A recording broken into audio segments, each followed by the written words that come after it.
میرے ساتھ جو ایک خاتون کھڑی ہیں، خوبصورت انداز سے، خوبصورت نقش و نگار، خوبصورت پرسنالٹی اور خوبصورت حسن کی مالک. یہ ایک ماڈل نہیں ہے بلکہ یہ ایک رول ماڈل ہے. انہیں دیکھ کر بہت سے لوگ موٹیویشن پکڑتے ہیں. یہ مختلف ممالک کا ٹور کر چکی ہیں. بیسیکلی ہیں تو یہ بلائنڈ، لیکن یہ دل سے سب کچھ دیکھتی ہیں اور دیکھنے کے بعد موٹیویشنل سپیچ کرتی ہیں. اپنے آپ کو یہ سوچنا چھوڑ دیں کہ اللہ تعالیٰ کو آپ سے اللہ تعالیٰ نے کوئی سزا دی ہے آپ کو، یا اللہ تعالیٰ کو آپ سے کوئی شکایت ہے. نہیں، ڈاکٹرز نے کہا کہ دماغ کی ایسی کمزوری ہو گئی جس کی وجہ سے شاید اب یہ کبھی دیکھ نہ پائے. کوئی بھی معذوری جو ہے انسان کے جسم میں نہیں، اس کے دماغ میں ہوتی ہے. زندگی گزارنے کے لیے آنکھوں کی نہیں، خوبصورت دل کی ضرورت ہوتی ہے. ان کا نام کیا ہے؟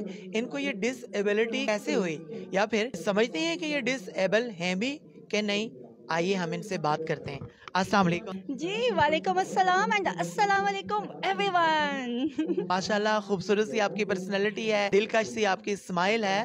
تو آپ اپنی بایوگرافی تو بتائیں ہمارے سننے والوں کو. جناب بالکل سیم ایسی کہانی ہے. میں بھی ایک عام بچوں کی طرح کھیل رہی تھی اور کھیلتے کھیلتے میں جا کے لگی پلر میں اور ودن 5 منٹس میں میری نگاہ ختم ہو گئی. یعنی کہ یہ کہیں کہ ایک دم سے آنکھوں کے آگے اندھیرا آ گیا اور یہ اندھیرا بڑھتا چلا گیا. اس حد تک بڑھا کہ ڈاکٹرز نے کہا کہ دماغ کی ایسی کمزوری ہو گئی جس کی وجہ سے شاید اب یہ کبھی دیکھ نہ پائے. لیکن اس چیز کو چیلنج بنایا، ایڈونچر سمجھا اور یہ سوچا کہ جب ہم آنکھوں پہ پٹی باندھ کے کھیلتے ہیں اب بھی تو ہم انجوائے کرتے ہیں، تو کیوں نہ اس لائف کو ایڈونچر سمجھا جائے اور اس کو فلی انجوائے کیا جائے. تو آج میں آپ کے سامنے ہوں. الحمدللہ 220 ملکوں میں میرا پروفائل چلتا ہے ایز اے لائنس، اور پاکستان فاؤنڈیشن فائٹنگ بلائنڈنس میں ایز اے چیف کوآرڈینیٹر کام کرتی ہوں. بہت سارے لوگوں کی زندگی میں خوشیاں لانے کی اور خوبصورتی بکھیرنے کی کوشش کرتے ہیں. کہ جب آپ کے ساتھ یہ انسیڈنٹ ہوا تھا، ایکسیڈنٹ یا انسیڈنٹ جو بھی کہہ سکتے ہیں، اس وقت آپ کی ایج کیا تھی؟ جب میرے سے یہ انسیڈنٹ ہوا تھا I was just only 12 years old. اس وقت آپ نے دنیا دیکھ لی تھی تھوڑی بہت؟ بالکل میں نے پورے طریقے سے دنیا دیکھی تھی، لیکن میں آپ کو ایک بات بتاؤں، اتنا میں نے اس دنیا کو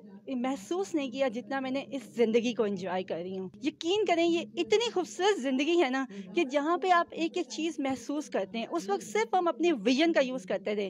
آج ہم اپنے ایک سینس یوز نہیں کر سکتے، لیکن باقی چاروں سینس بہت اچھے سے یوز ہوتے ہیں اور بہت مزہ آتا ہے. زبردست. اچھا مجھے آپ یہ بتائیے گا کہ جب آپ کے ساتھ یہ انسیڈنٹ ہوا، جیسا کہ آپ نے کہا کہ میں 11 سال کی تھی، اس وقت آپ کی ایجوکیشن ہوگی زیادہ سے زیادہ 5th کلاس کی اسٹوڈنٹ ہوں گی آپ؟ بالکل ایسے ہی جناب. میں اس وقت 6 کلاس میں تھی اور میں نے ابھی جانا تھا 7th میں، لیکن یہ حادثہ ہوا. اس کے بعد بخار ہو گیا اور میں گھر والوں نے پہلے کہا کہ حافظ قرآن بنا دیں، اور پھر میں نے انگلینڈ سے کورس کیا پپٹ کا، میکنگ کا، اور پھر پاکستان فاؤنڈیشن فائٹنگ بلائنڈنس جس ادارے میں جس سے میں چیف کوآرڈینیٹر ہوں، اس ادارے سے میں نے آڈیو کیسٹس میں، یعنی کہ جن کیسٹوں میں ہم گانے سنتے تھے، ان کیسٹوں میں ریکارڈ کر کے میں نے اپنی اسٹڈی مکمل کی اور دیکھتے ہی دیکھتے ماسٹرز اور ایم فل تک پہنچ گئے. اب آپ کی ایجوکیشن یعنی لیٹسٹلی ایم فل؟ نہیں، میں آپ سے سچ بتاؤں گی کہ میں نے masters in English plus linguistics complete تھا. ایم فل میں نے اسٹارٹ لیا، لیکن ایک جذبہ ہوا کہ کیوں نہ پورے پاکستان کے بلائنڈ بچوں کی زندگی بھی خوبصورت کی جائے. اپنا فیوچر کوئٹ کر کے میں نے صرف اور صرف پاکستان کے سارے نابینا افراد پہ فوکس کیا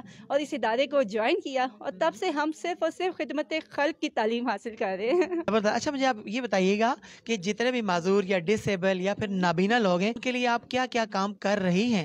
جیسا کہ ہمارا ادارہ جو ہے پچھلے 35 سالوں سے کام کر رہا ہے، اس میں سب سے پہلے تو ہم ان کو فری ایجوکیشن دیتے ہیں، پھر اس کے بعد فری سکلز، کوئی پیسے نہیں، پھر پرسنالٹی ڈیولپمنٹ ہے، ان کو کھانا داری، ان کو کراٹے سکھانا، ان کی جابس لگوانا، اور ایون بھی جابس ہم پنجاب کالج، عسکری بینک، بڑے بڑے پلیٹ فارم پہ کرواتے ہیں، اور 3 مہینے 75,000 روپے ہم اپنی جیب سے دیتے ہیں. تو جب بچہ منوا جاتا ہے، اپنے آپ کو پروف کر جاتا ہے، تو پھر اس کے بعد ہم اور اسٹوڈنٹس کو لیتے ہیں. یعنی کہ ہم پوری کوشش یہ ہے کہ جو بھی ایسی چیز جو یہ کہے کہ بلائنڈ یا ڈسیبل نہیں کر سکتا، ہم اسی کے خلاف فائٹ کرتے ہیں اور بچوں کو بھرپور زندگی دیتے ہیں تاکہ ہم نہیں وہ بھی کہیں. آپ یہ بتائیے گا کہ کبھی مایوسی ہوئی کہ میری آنکھیں ہوتی تو میں بہت کچھ کر پاتی؟ دیکھیں مایوسی کس کو نہیں ہوتی، ٹھیک ہے نا. جب میری بھی نکاح گئی تھی ایسا نہیں تھا میں ایک دم سے اٹھ کے کھڑی ہو گئی. مجھے بھی ہوتا تھا کہ یا اللہ میرے ساتھ ایسا کیوں ہوا. اور بھی بہت بچے کھیلتے ہیں، لیکن جب ایک دفعہ میں نے ایک بچے کو دیکھا جس کے ہاتھ نہیں تھے، پاؤں نہیں تھے، پاؤں اس کے نیچے باٹم سے لگے ہوئے تھے، ہاتھ پیچھے بندھے ہوئے تھے، وہ گنگا تھا، بہرا تھا، بلائنڈ تھا اور مینٹلی ریٹارڈڈ تھا، and he was just only 5 years old.